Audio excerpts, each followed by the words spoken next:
Hey guys, welcome to another video. On this episode, we'll be talking about 5 things that I love about M1 Finance.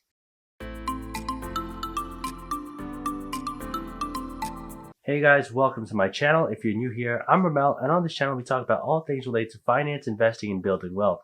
We discuss mindsets, strategies, techniques, and resources to help you in your journey to build wealth. If you haven't yet, please subscribe. We produce new content every week. Alright, so this video is actually a sequel to my previous video called 7 Things I Hate About M1 Finance. This is 5 things that I like about M1 Finance. And this is to give you guys all the positives about it. If you've been following my channel for a while, you'll see that I've been investing with M1 Finance since May of 2020, and I've had some great experiences. I've used this basically on a daily or weekly basis. This is one of those brokerages that I do log into pretty frequently, so I can tell you about some of the experiences that I've had with it. All right, so let's get into it. Here are 5 things that I love about M1 Finance. The first one is fractional share investing.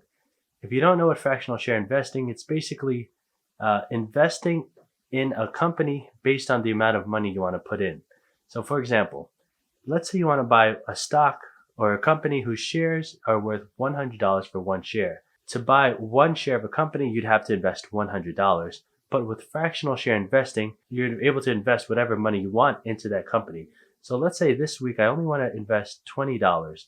Instead of buying 1 share, I'll buy 1/4 of a share, right? So it'll be 0.25 shares of that company. And that's because I'm setting the dollar value that I want to invest into that company, rather than saying investing per share. All right, and why do I like this? Well, some apps or some brokerages such as Robinhood put you on a waiting list before you can get access to fractional share investing. M1 Finance does that right off the bat. So that's one of the great benefits to signing up with M1 Finance. All right, so the second thing. The second thing I love about M1 Finance is that they have what's called expert pies. And these are basically tailored, I'm guessing you can call it like an ETF. So it's basically like an ETF that you can input into your portfolio that basically tries to replicate some of either the biggest hedge funds, the biggest dividend portfolios, or there's a whole bunch of categories out there. But expert pies are great because they're basically templates to allow investors, new investors, or seasonal investors a way or a rubric to invest. So if you're new to investing and you don't really know where to start, I'd start looking at expert pies. There's a good range of expert pies out there. Again, these are templates. So you basically go into M1 Finance, check expert pies, take a look at the different ones they have out there. You'll see that they have some that are more risk adverse, some that are more risky, or some that are tailored to growth investors, and some that are tailored to dividend investors. And there's a whole bunch more. Some even try to replicate some hedge fund managers such as Berkshire Hathaway. So take a look at it. That's one of the other benefits that I love about it. If you look at my portfolio, I actually do have the Berkshire Hathaway Expert Pie in my portfolio, and right now it's doing pretty good.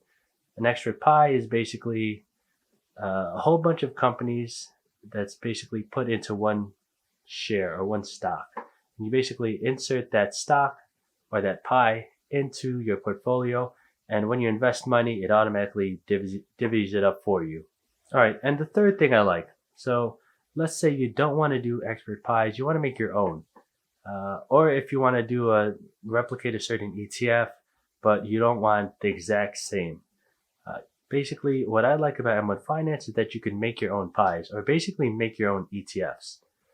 ETFs, by its definition, are stocks that have multiple companies in them with different weighted averages or weighted amounts in them. So for example, let's say you wanted to do a tech ETF that has Amazon, Apple, Netflix, and Google.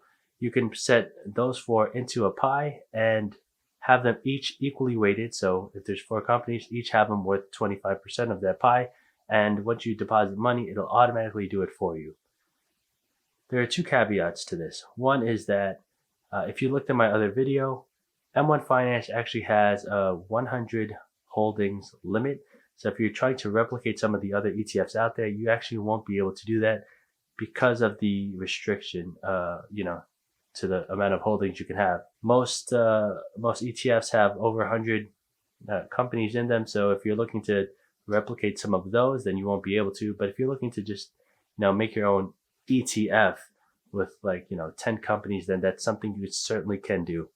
Another restriction to that is when you start inputting the percentages, they have to be, whole numbers. They can't be like 25.2 or like 15.1.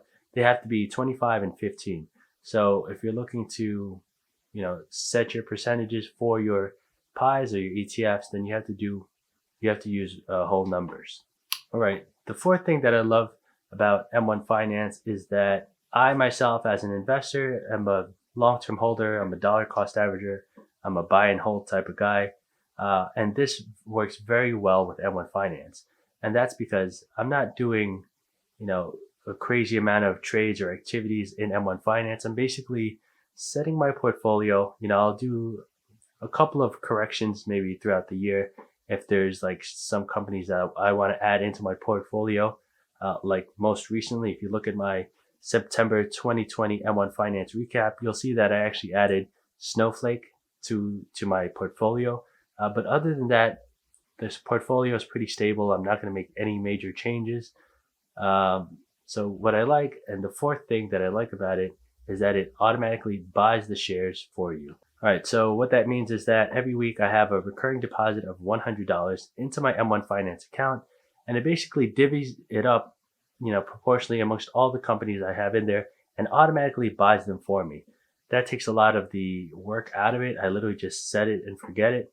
I literally set up my portfolio, set up my recurring automatic deposit, and it basically pulls money from my checking account into my M1 Finance account every week and does the buying for me. So there's not much I have to think about. All I do is, I just read the news, I check on my portfolio either daily or weekly, and I take a look if I want to make any changes to the account. If I'm going to make some changes, I'll either add a company, sell a company, or I could change the weights of the company. So let's say I have Snowflake at 2% of my total portfolio. If I see that it's doing better and I see that there's some news out there that I want to try to capitalize on, I can change it from like 2% to 5% of my whole portfolio. Obviously, that 3% is going to have to come out of somewhere. So I don't necessarily have to sell stocks, but I can, lower the weight of one of my other companies in my portfolio so that 3% can get allocated to Snowflake. This sounds, really complicated, but I promise you it's not. If you actually just make an account and look at M1 Finance, then you'll see what I'm talking about. M1 Finance is great for those, long-term investors, those dollar cost averagers, for this exact reason.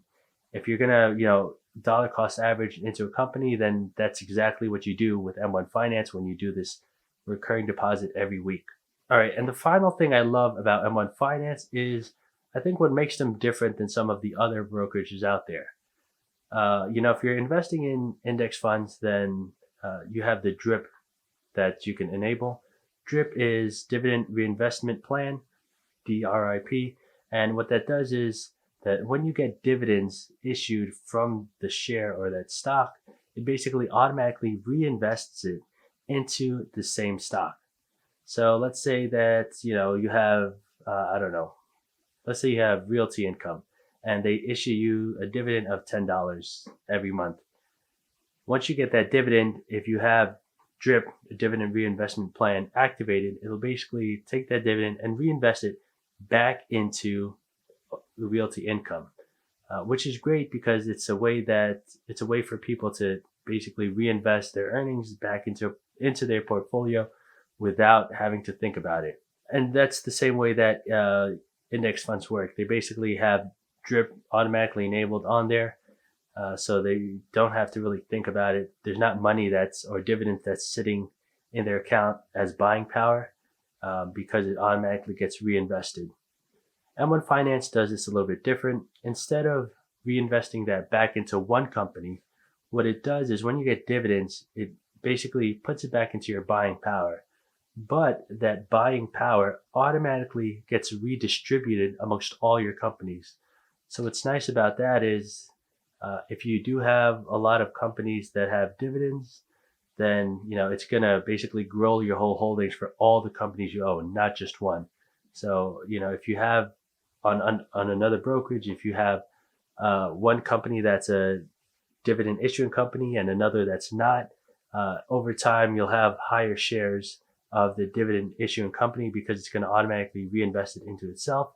Whereas the growth company that doesn't issue dividends will stay stagnant, obviously, unless you add money yourself, but it's not going to grow automatically because it's not automatically reinvesting dividends into that company. So M1 Finance is great in that aspect, that it does this differently and it basically reinvests all the dividends back into your whole portfolio and not just one company. All right, guys, so those are 5 things I love about M1 Finance. Again, the first one is fractional shares. The second one is the expert pies, or basically templates for portfolios. The third one is the ability to basically make your own ETF, and that's through the use of pies.